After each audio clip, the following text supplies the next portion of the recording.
So in this MC, we are going to analyze the meiotic cell division.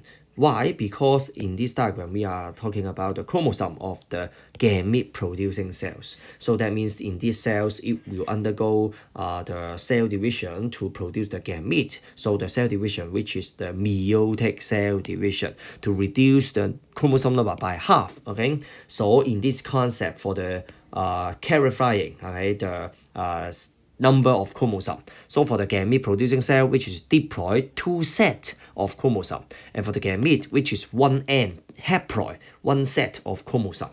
So for this part on the right hand side, okay, for the diagram, you can see that there are 2 long chromosome and then 2 medium chromosome and then 2 short chromosome.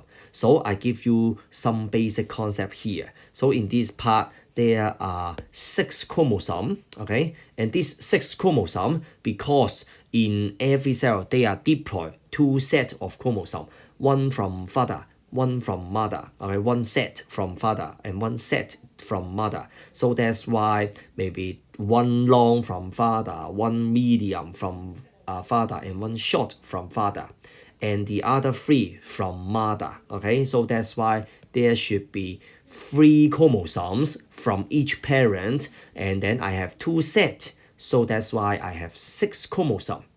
And then finally, the gamete I'm going to produce, there should be only containing 3 chromosomes, because father give me 3 chromosomes and mother give me another 3 chromosomes, and then add up I have 6.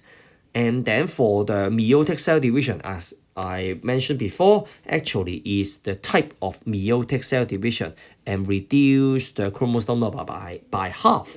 So that's why finally there should be 3 chromosomes. And then these 3 chromosomes will not be in the duplicated form. So that's why CD, they are not correct. Because you can see that finally, if you can still see the duplicated chromosome, so that means the cell division actually at this moment is not yet complete. So let's see for the answer A, B, C, D. So for A, B, C, D, so you can see that even for C and D, it contains 3 chromosomes. Okay, it contains 3 chromosomes, right? 1, 2, 3, 1, 2, 3. But actually, the chromosomes, they are still in the duplicated state. So that's why it's not really the haploid stage. So that's why for C and D, they are not correct. What you can see for the cell B is that there are still the pair of chromosome, okay? 1 from father, 1 from mother. Okay, 1 from father, 1 mother, 1 father, 1 mother. Okay, so that's why in this cell, it is still 2N. Only the cell A, it is 1N. So that's why the final answer is A. Okay, so that's the concept here. But okay, if you don't understand at this moment, okay, I try to explain it in another way. I add the color first. So for the blue one, which is the chromosome from father, okay, the blue and then the long one, and then the blue and the medium one, and then the blue and the short one, okay. And then for the other one, the yellow one is from mother. The yellow one, long one, yellow, medium, and yellow, short. So that's why we can still see that the pair, the homologous chromosome pair, it is the first pair. Okay, 1 father, 1 mother, long, okay. And then the other one, the second pair, okay, 1 father, 1 mother, okay, medium one. And then the third pair, okay, so the blue and the yellow, the short one, okay. So 3 pairs of homologous chromosome, that means 6 chromosome, right? So that's why actually for B, the concept is that, okay, after the chromosome, okay, we can see in this part they are duplicated, and then what if later on after the cell division we separate the chromatid, okay, so it will become like this. There will be 2 cells. The 2 cells will be like this, okay. There will be 2 daughter cells, okay.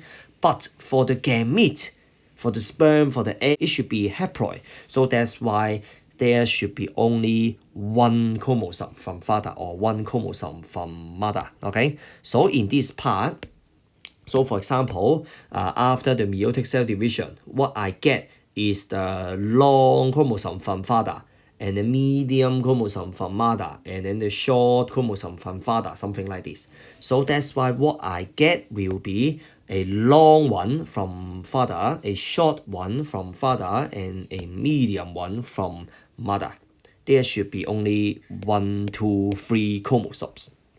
Okay, so that's why the final answer is A. We can also use the concept, okay, to analyze the critical moment of the meiosis. So in the meiosis one, so we know that the pairing up of the homologous chromosome, and then in the anaphase one, so we can separate the homologous chromosome. So that's why some gamete it will contain the father chromosomes, and some gamete it will contain the mother chromosome. Okay, random assortment of the homologous chromosome.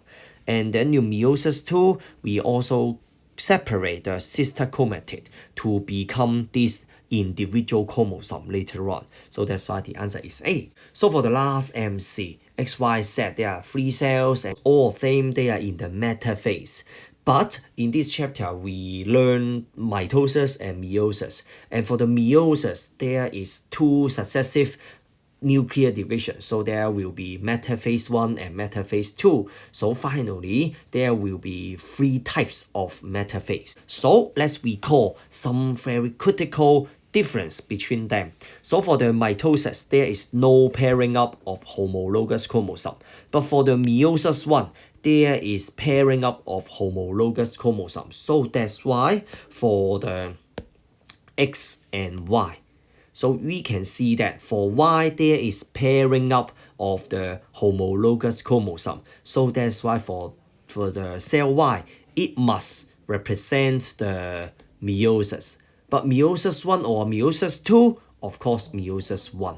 Okay? And then for X, we can still see the homologous chromosome, but there is no pairing up. So that's why it should be the mitosis in this part, the metaphase in the mitosis. But what is Z? So we can see that Z, there is no homologous chromosome. So that means we need to recall one more concept from the meiosis 1. In the meiosis 1, the anaphase 1, there is separation of the homologous chromosome. So that's why in the cell Z, okay, the concept is the homologous chromosome, they are already separated. And then what we get is these 2 chromosomes here, right? So that's why if we know that for the Y, it is the meiosis 1, so for the Z, so it will be the meiosis 2, okay? Meiosis 2. So finally, we call the concept to clarify, okay, to confirm that we are really correct. For the meiosis 2, the separation of the sister chromatid of either one member of homologous chromosomes in anaphase 2. So that's why for the Z, okay, what should it be? It should be the second meiotic cell division, and then Y, it is the first meiotic cell division, and then for X, it will be the mitosis. Okay, so that's why the answer is A. So that's all the MC, true or false, and then the matching question in chapter 11. So any question, leave it below. I will answer you as soon as possible. See you next time. Bye bye.